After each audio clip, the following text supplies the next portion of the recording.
Hello my dear students. आज हम विभाज्यता पर आधारित कुछ प्रश्न करने वाले हैं और ये संख्या पद्धति की हमारी 6th क्लास है। यदि इससे पहले कि आपने पांचों क्लासेस नहीं देखी हैं तो उनकी लिंक डिस्क्रिप्शन में नीचे दे दी गई है, आप वहां से उन क्लासेस को भी देख लीजिएगा। ठीक है, तो आइए शुरू करते हैं विभाज्यता पर आधारित कुछ प्रश्न। विभाज्यता पर आधारित प्रश्न, इनकी जो थ्योरी है वो हम प्रीवियस क्लास में कंप्लीट कर चुके हैं। अब विभाज्यता पर आधारित जितने भी प्रकार के क्वेश्चन बन सकते हैं वो हम देखते हैं। पहला प्रश्न है, यदि यदि 1 7 स्टार 3 3 से पूर्णतः विभाज्य हो तो स्टार का न्यूनतम मान क्या होगा।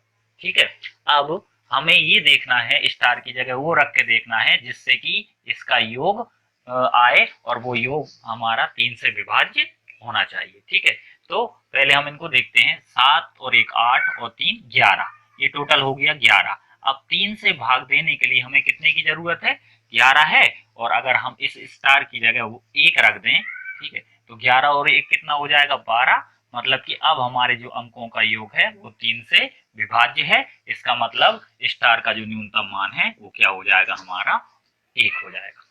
ठीक, सेकंड क्वेश्चन पर आते हैं। यदि 1 8 स्टार 4 4 से पूर्णतः विभाज्य हो तो स्टार का न्यूनतम मान क्या होगा। ठीक है, अब हम देखते हैं, इस वाले क्वेश्चन में देखना है हमें 4 से विभाज्यता।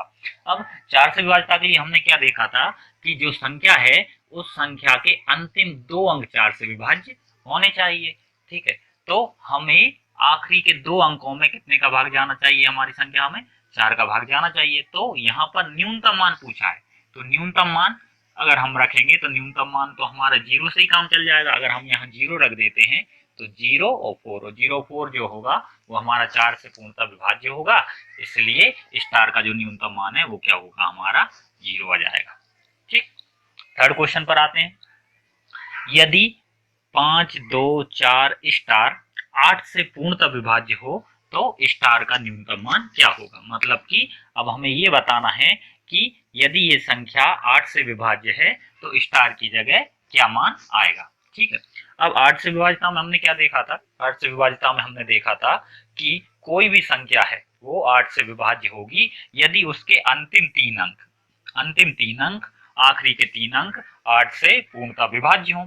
ठीक है, तो अंतिम 3 अंक को विभाज्य होने के लिए हमको देखना पड़ेगा। जैसे हम देखते हैं तो 8 का भाग 24 में तो चला जाएगा, 8 तिया 24। मतलब हमको क्या चाहिए, इसका न्यूनतम मान चाहिए। तो स्टार की जगह अगर हमारा 0 आ जाए, मतलब 0 आ जाए इसकी जगह, तो हमारा क्या बनेगा, ये 2 4 0। और 8 का अगर हम भाग देंगे तो 8 तिया 24 और 0 ऐसे ही आ जाएगा। मतलब कि स्टार की जगह 0 रखने पर, स्टार की जगह 0 रखने पर हमारी संख्या के अंतिम 3 अंकों में 8 का भाग जा रहा है। इसलिए स्टार का जो न्यूनतम मान है वो क्या हो जाएगा, 0 हो जाएगा।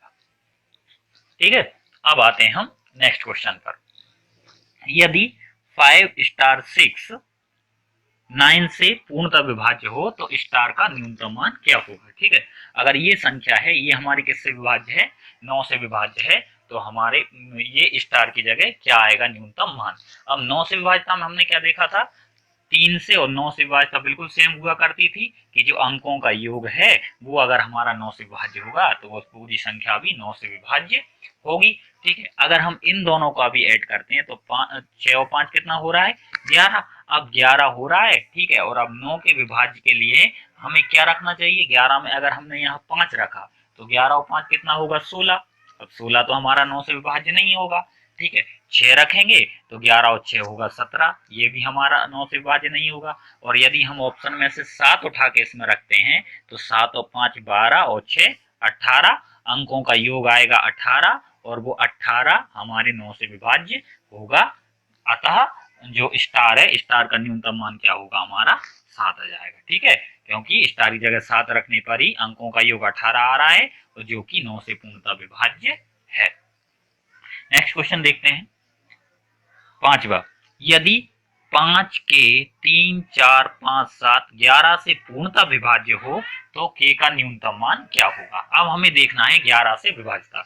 11 से विभाज्यता में हमने क्या देखा था कि जो एक एक अंक छोड़ के अंक होते हैं तो उनको एक एक अंक छोड़ के योग कर लेते हैं उनका, और उन दोनों का क्या निकाला जाता है, अंतर निकाला जाता है। और वो अंतर या तो हमारा शून्य आए, मतलब कि 0 आ जाए, ठीक है, या फिर वो 11 से पूर्णतः विभाजित हो।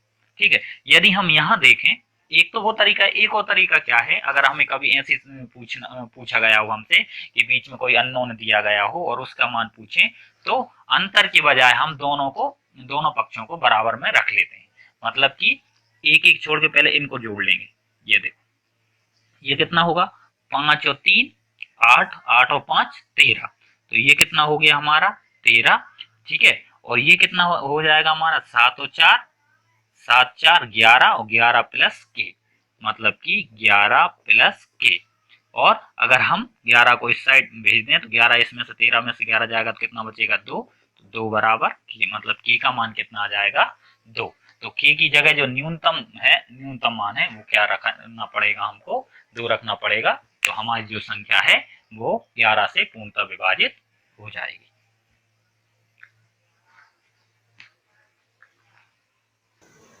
विभाज्यता पर आधारित कुछ और क्वेश्चंस देखते हैं हम। 6th क्वेश्चन है हमारा, 862 स्टार 4 11 से पूर्णतः विभाज्य हो तो स्टार का न्यूनतम मान क्या होगा। फिर से आ गया है 11 से विभाज्यता का। 11 से विभाज्यता का हमने इससे पहले ही क्वेश्चन किया हुआ है, उसमें हमने देखा था कि जो एक एक अंक छोड़ के जो अंक होते हैं उनका योग हम क्या करते हैं, बराबर ले लेते हैं ना। इसमें हमसे पूछा है स्टार का मान, इसलिए यहाँ पे स्टार को हम क्या मान लेंगे, एक्स। स्टार को क्या मान लिया हमने, एक्स मान लिया। अब इनको एक एक अंक छोड़ के जोड़ेंगे तो कैसे होगा, देखो 8 और 2 10, 10 और 4 14, तो ये हो जाएगा हमारे इतने अंकों का योग कितना 14। और इन दोनों को अगर हम जोड़ेंगे तो ये हो जाएगा हमारा x प्लस 6, मतलब कि x प्लस 6, ये दो अंकों का योग। ठीक है, और 6 को अगर हम इस साइड कर देंगे तो 6 माइनस हो जाएगा और 14 में से 6 जाएगा तो कितना बचेगा 8। मीन्स की जो स्टार का न्यूनतम मान है वो स्टार का न्यूनतम मान हमारा क्या हो जाएगा, 8 हो जाएगा। ठीक, नेक्स्ट क्वेश्चन है 7th, निम्न में से कौन सी संख्या 15 से पूर्णतः विभाजित होगी। ए ऑप्शन है, बी है, सी है और डी है। सभी ऑप्शंस में हमको ये चेक करना पड़ेगा कि कौन सी संख्या 15 से पूर्णतः विभाजित होगी। तो 15 से विभाजित देख लें, हम डायरेक्टली 15 का भाग देके देख लेते हैं, या हमको अगर 15 से विभाजित देखना है तो 15 के जो गुणनखंड होंगे वो क्या क्या होंगे हमारे, 3 और 5। तो हम ये चेक कर लें कि कौन सी संख्या 3 और 5 दोनों से विभाज्य, जो संख्या 3 और 5 दोनों से विभाज्य होगी वह 15 से भी पूर्णतः विभाज्य होगी। अगर हम 5 से विभाज्यता देखें तो 5 से विभाज्यता का नियम हमने पढ़ा था कि कोई भी संख्या है वो 5 से कब विभाजित होती है, जब उसका अंतिम अंक या तो 0 हो या फिर 5 हो। तो हम अगर चारों ऑप्शंस में देखें तो सभी ऑप्शंस में हमारे अंतिम अंक कितने दे रखे हैं, 5 दे रखे हैं, मतलब 5 है और क्या है 0, मतलब कि सभी संख्या 5 से विभाजित हैं। अब हमें ये पता करना है कि कौन सी संख्या है जो 3 से भी विभाजित होगी। तो 3 से विभाजिता का नियम क्या था हमारा, 3 से विभाजिता में हम उस संख्या के सभी अंकों को जोड़ते थे और उसके अंकों के योग में 3 का भाग जाना चाहिए। ठीक है, जैसे कि इसको अगर हम देखें तो 3 और 5 कितना होगा 8, और 8 और 6 कितना 14, इसके अंकों का योग तो कितना आ रहा है 14, मतलब ये 3 से विभाज्य नहीं होगी, और 3 से विभाज्य नहीं होगी तो 15 से भी विभाज्य नहीं होगी। सेकंड क्वेश्चन पे आते हैं, सेकंड ऑप्शन पर आते हैं। सेकंड ऑप्शन में अगर हम देखें तो इनका योग है 2 और 9 11, 11 और 5 हो जाएगा हमारा 16, और 1 17, और 17 और 5 22, तो ये भी 3 से विभाज्य नहीं है 22, तो ये भी 15 से विभाज्य नहीं होगी। इसको देखते हैं, 2 और 3 5, 5 और 7 12, 12 और 5 17, 17 और 5 22, ये भी 3 से विभाज्य नहीं है, तो ये संख्या भी 15 से विभाजित नहीं होगी। और 1 और 7 8, 8 और 3 11, 11 और 2 13, 13 और 5 18, 18 3 से विभाजित है, तो ये संख्या 3 से भी विभाजित होगी और 5 से विभाजित होगी, मतलब कि ये संख्या हमारी 15 से भी विभाजित होगी। नेक्स्ट प्रश्न देखते हैं, निम्न में से कौन सी संख्या 99 से पूर्णतः विभाजित होगी। ये 8th क्वेश्चन है हमारा, 99 से। अब 99 का पहाड़ा तो आता नहीं है, ठीक है, तो जो 99 है ना, 99 को हम इसके फैक्टर में तोड़ देंगे। कैसे तोड़ देंगे, 99 को अगर हम गुणनखंड देखें तो 9 गुणा 11, मतलब कि ऐसी संख्या देखते हैं जो 9 से भी विभाजित हो और 11 से भी विभाजित हो। इन चारों ऑप्शंस में से जो संख्या 9 और 11 दोनों से विभाज्य होगी वह हमारी 99 से भी विभाजित होगी। अब 9 से विभाजिता में क्या होता है? 9 से विभाजिता में होता है उस संख्या के अंकों का योग 9 से विभाजित होना चाहिए, है ना। अगर ए ऑप्शन हम देखें और इसके अंकों का योग करें तो क्या होगा? 9 और 1 10 और 3 13 और 4 17, 17 और 6 23, 23 और 4 23 और 4 हो जाएगा हमारा 27। तो 23 और 4 हो गया हमारा 27। अब ये 9 से तो विभाजित है, लेकिन अभी हम ये नहीं कह सकते कि ये संख्या हमारी 99 से विभाजित होगी, क्योंकि इसको 11 से भी विभाजित होना पड़ेगा। अब 11 से विभाजित में हम क्या देखेंगे कि भाई इसके जो एक एक अंकों को छोड़कर जो योग है वो इसके जो दूसरी तरफ वाले अंक हैं उनके योग के बराबर होना चाहिए। मतलब 9 और 3 12 और 6 18 और 4 और 4 8 और 1 9। अगर हम इन दोनों का अंतर करें तो ना तो इन दोनों का अंतर 0 आ रहा है, मतलब 0 आ रहा है, और ना ही इनका अंतर 11 आ रहा है या फिर ऐसी संख्या आ रहा है जिसमें 11 का भाग जा सके, मतलब कि इस संख्या में हमारे 11 का भाग नहीं जाएगा। सेकंड वाले क्वेश्चन पर ऑप्शन पर आते हैं। अगर इनके अंकों का योग करें तो 1 और 1 2 और 4 6 और 3 9 और 4 13 और 5 18। 9 से तो विभाजित है और 11 से विभाजित होगी कि नहीं होगी, इसके लिए हमें अंकों के योग करना पड़ेगा एक एक अंक को छोड़कर। तो 1 और 4 हो जाएगा 5 और 5 और 4 9, और अगर इनको जोड़ के करेंगे तो 5 और 3 8, 8 और 1 9। ठीक है, और इनका जो अंतर है, इनका अंतर हम करेंगे तो क्या आ जाएगा हमारा 0। तो अब हमने जो एक एक अंक छोड़कर योग किया और उनका अंतर किया तो आया क्या? 0। मतलब कि ये जो संख्या है वो 11 से विभाज्य होगी, और इनका योग ऑलरेडी 9 से विभाज्य हो रहा है, इस वजह से ये संख्या हमारी 99 से भी पूर्णतः विभाजित होगी। नेक्स्ट प्रश्न पर आते हैं। 9th वाला क्वेश्चन हमारा है, यदि 5x 7 9 3x 4 3 से विभाज्य हो तो x का न्यूनतम मान क्या होगा? ठीक है, तो x का न्यूनतम मान चाहिए। ऑप्शन हमारे पास में है 2 3 4 और 9। तो 3 से विभाजिता में हमने क्या देखा है? 3 से विभाजिता में उस संख्या के योग में 3 का भाग जाना चाहिए, तो हमारी वो संख्या भी 3 से विभाज्य होगी। तो हम अगर इन संख्या के अंकों का योग करेंगे तो क्या क्या होगा? पहले इनका योग कर लेते हैं। 5 और 7 12, 12 और 9 21, 21 और 3 24 और 24 और 4 24 और 4 24 और 4 हो जाएगा आपका 28। और x और x कितना हो जाएगा हमारा? 2x। अब x की जगह हम क्या रखें ताकि वो संख्या किससे विभाजित हो जाए? हमारी 3 से विभाजित हो जाए। अगर हमने x की जगह 2 रखा तो 2 दूनी 4, और 28 में 4 जोड़ेंगे तो होगा 32। अब ये तो 3 से विभाज्य नहीं है। अगर 3 रखते हैं तो 3 दूनी 6, और 28 में 6 जोड़ेंगे तो आएगा 34। तो ये 3 रखने पर भी नहीं आ रहा है। अगर 4 रखते हैं तो 4 दूनी 8, और 28 में अगर हम 8 जोड़ेंगे तो कितना हो जाएगा हमारा?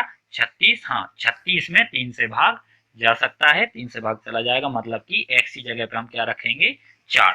तो 4 दूनी 8, 8 और 28 में 8 जोड़ोगे तो कितना हो जाएगा आपका? 36। और 36 3 से विभाजित है, इस वजह से ये संख्या भी 3 से विभाजित होगी, मतलब कि x की जगह न्यूनतम मान क्या आएगा हमारा?